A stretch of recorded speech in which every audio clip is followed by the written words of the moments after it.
का तीसरा पहर था। पूरा राज्य नींद की आगोश में था। चारों ओर गहरा सन्नाटा छाया हुआ था। रात के सन्नाटे को एक उल्लू की और भी ज्यादा खौफनाक बना रही थी। महारानी रुक्मणी की पायल उस सन्नाटे का सीना चीरती छन्न छन्न कर रही थी। रुक्मणी अपनी सूध बूध खोए हुए पलकों को बिना झपकाए एक भूत की भांति महल की ओर बढ़ रही थी। उसका मुंह खून से सना हुआ था और हाथों से रक्त टपक रहा था। रानी रुक्मणी दौलताबाद के महाराज विक्रम सिंह की पहली पत्नी थी। रुक्मणी जितनी पतिव्रता थी, विक्रम सिंह उतना ही बड़ा अय्याश था। सुंदर रूपवान पत्नी के होते हुए भी वह दूसरी पत्नी सुकन्या को ब्याह लाया था। न जाने ये रुक्मणी के अच्छे कर्मों का प्रभाव था या कुछ और कि दूसरी रानी सुकन्या देवी साल भर के भीतर ही अपने पुत्र सूरज प्रताप को जन्म देते समय ईश्वर को प्यारी हो गई। रुक्मणी की खुशी का ठिकाना ना था, किंतु उनके जीवन में अभी एक और भूचाल आना बाकी था। एक दिन रानी रुक्मणी को महाराज के रंगीन मिजाज होने की भनक लग गई। महाराज एक नर्तकी के प्रेम में ऐसे खोए थे कि अपना राजपाट धन दौलत सब उस पर न्यौछावर करने पर तुल गए थे। पूरे राज्य में खबर आग की तरह फैलने लगी। महारानी किसी भी हाल में दूसरी बार अपने राज्य और महाराज को खोना नहीं चाहती थी। इस नर्तकी से छुटकारा पाने के लिए रुक्मणी को साम दाम दंड भेद किसी से परहेज नहीं था, किंतु वो कुछ ऐसा करना चाहती थी कि नर्तकी को उसके अंजाम तक भी पहुंचा दे और उस पर कोई आंच भी ना आने पाए। एक दिन रुक्मणी ने आधी रात गए गुप्तचर भेजकर एक तांत्रिका को बुलवाया। ये तांत्रिका काला जादू, तंत्र मंत्र और टोटकों के लिए प्रसिद्ध थी। रुक्मणी ने सारी समस्या सुनाकर तांत्रिका से इसका हल पूछा। जीवन या मृत्यु, किसी भी कीमत पर उस नर्तकी को इस राजमहल से दूर करना है। हमें अपने जीवन में एक और सुकन्या नहीं चाहिए। महाराज हमारे हैं, सिर्फ हमारे। महारानी की आग बरसती आंखें देखकर तांत्रिका स्थिति की गंभीरता समझ चुकी थी।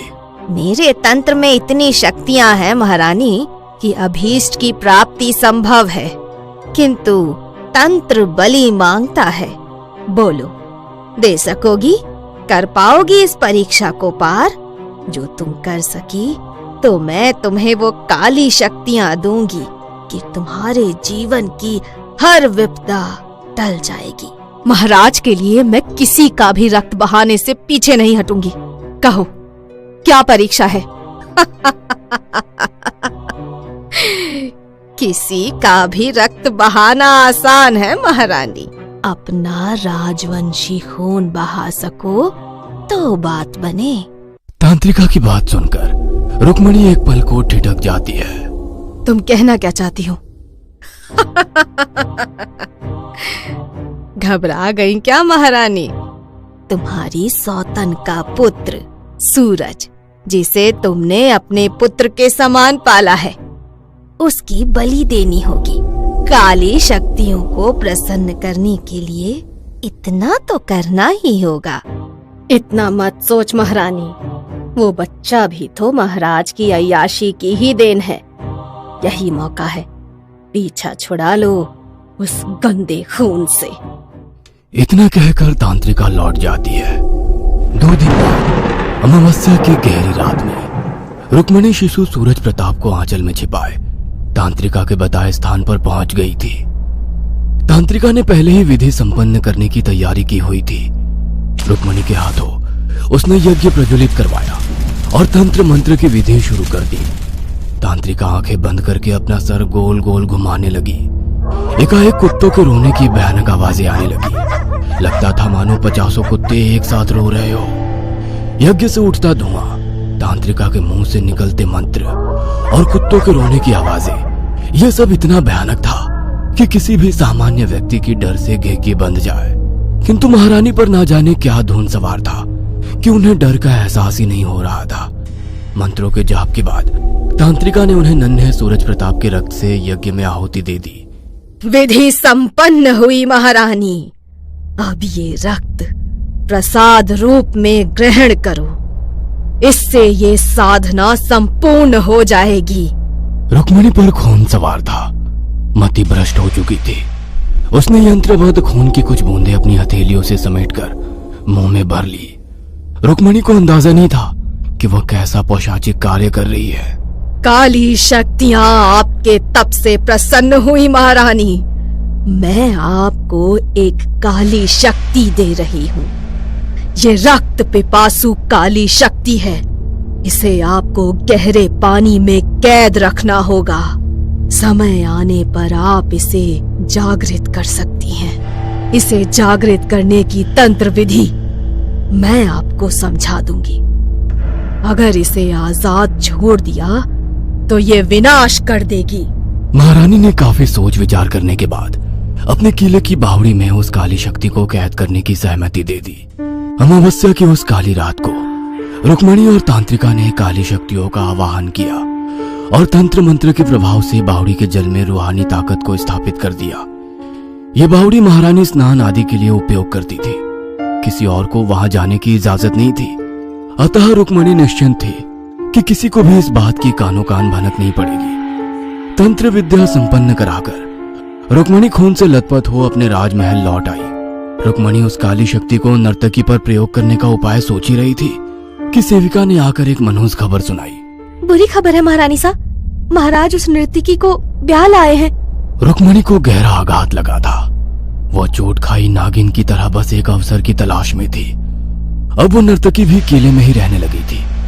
महारानी से वैर निकालने के उद्देश्य से एक दिन नर्तकी ने महाराज से बावड़ी उपहार स्वरूप मांग ली। महाराज उसके प्रेम में इतने मग्न थे कि उन्होंने भी तुरंत सहमति दे डाली। रुक्मणी को जैसे वार करने का अवसर मिल गया था। उसी रात मध्य रात्रि रुक्मणी ने अपने तंत्र का जाल बिछाया। ओम ह्रीं क्लीं चामुंडाय विच्चे जैसे मंत्र गूंजने लगे और महारानी रुक्मणी ने अपनी तंत्र विद्या का वाहन करके नकारात्मक शक्ति को जागृत कर दिया। अगले दिन जब नर्तकी बावड़ी में स्नान करने के लिए गई तो उसे कुछ असामान्य सा महसूस हुआ। स्नान करते हुए उसकी नजर पानी पर गई तो उसका खून जम गया। वो पानी नीला नहीं लाल था। डर से नर्तकी की धड़कनें बढ़ने लगी। तभी उसकी नजर जल में अपनी परछाई पर पड़ी। वह डर से चीख उठी थी। पानी में एक नहीं दो परछाइयां दिखाई पड़ रही थी। अचानक चारों ओर अंधेरा घिर आया और एक भयानक हंसी की आवाज गूंजने लगी। बावड़ी तक पहुंचने वाली सीढ़ियों पर अचानक किसी के चढ़ने उतरने की आवाजें सुनाई देने लगी। कदमों की आवाज बढ़ती ही जा रही थी। ऐसा लगता था जैसे एक नहीं सैकड़ों लोग एक साथ दौड़ रहे हो। उसे लग रहा था जैसे ये शोर सुनकर उसके कान फट जाएंगे। नर्तकी ने चीखकर अपने कान बंद कर दिए। बावड़ी की घुमावदार सीढ़ियों से टकराकर एक भयानक हंसी पूरे वातावरण में गूंजने लगी। वो पूरे सामर्थ्य से सीढ़ियों की ओर भागने लगी। सीढ़ियां चढ़ते चढ़ते उसकी सांस फूल रही थी। सीढ़ियां चढ़ते चढ़ते वो इतनी बेसुध हो गई थी कि उसके अंदर चीखने की भी ताकत नहीं बची थी। अचानक एक बड़ी सी परछाई के जोरदार धक्के से वह गहरे पानी में आ गिरी। उसकी चीखें उसके मुंह में ही घुट गई थी। आंखें बाहर निकल आई थी और वो गहरे पानी में तली को स्पर्श कर रही थी। उसके शरीर का कतरा कतरा खून चूस लेने के बाद उस काली शक्ति की भूख शांत हो गई थी। अब नर्तकी का मृत शरीर जल के ऊपरी सतह पर तैरने लगा था। नर्तकी की मौत की खबर सुनकर महारानी रुक्मणी फूली नहीं समा रही थी। रुक्मणी को लग रहा था जैसे अब उसके जीवन में चिंता की कोई वजह ही नहीं बची है। एक दिन संध्या वेला में उन्हें स्नान करने का मन हुआ। अपनी प्रिय बावड़ी को देखने और धन्यवाद देने के लिए मन ही मन प्रसन्न होती वह बावड़ी जा पहुंची। किंतु ये काली शक्ति रुक्मणी के अनुमान से कहीं ज्यादा शक्तिशाली थी। तांत्रिका ने रुक्मणी को यह नहीं बताया था कि अगर एक बार उसके मुंह खून लगा तो ये 100 गुना शक्तिशाली और खतरनाक हो जाएगी। महारानी बावड़ी में उतर गई। काफी देर तक स्नान करने के पश्चात उन्हें स्मरण हुआ कि दिन ढल चुका है। उन्हें महल की ओर लौटना चाहिए। बावड़ी से बाहर निकलते हुए महारानी को एहसास हुआ मानो कोई उनके पीछे पीछे चल रहा है। महारानी ने घबराकर पीछे देखा तो सीढ़ियों पर कदमों के खून से बने निशान देखकर रुक्मणी पसीने से तरबतर हो गई। किसी तरह सूखते कंठ के साथ तेज कदमों से वो महल पहुंची। जल्दबाजी में उसने अपने वस्त्र भी बेतरतीब पहन रखे थे। उस रात रुक्मणी की आंखों से नींद कोसों दूर थी। रह रहकर बावड़ी का ख्याल उसे विचलित कर रहा था। हर छोटी से छोटी आहट पर वो चौंक उठती। इसी तरह आधी रात बीत गई। मध्य रात्रि महाराज का आगमन हुआ तो रुक्मणी कुछ संभल कर बैठ गई।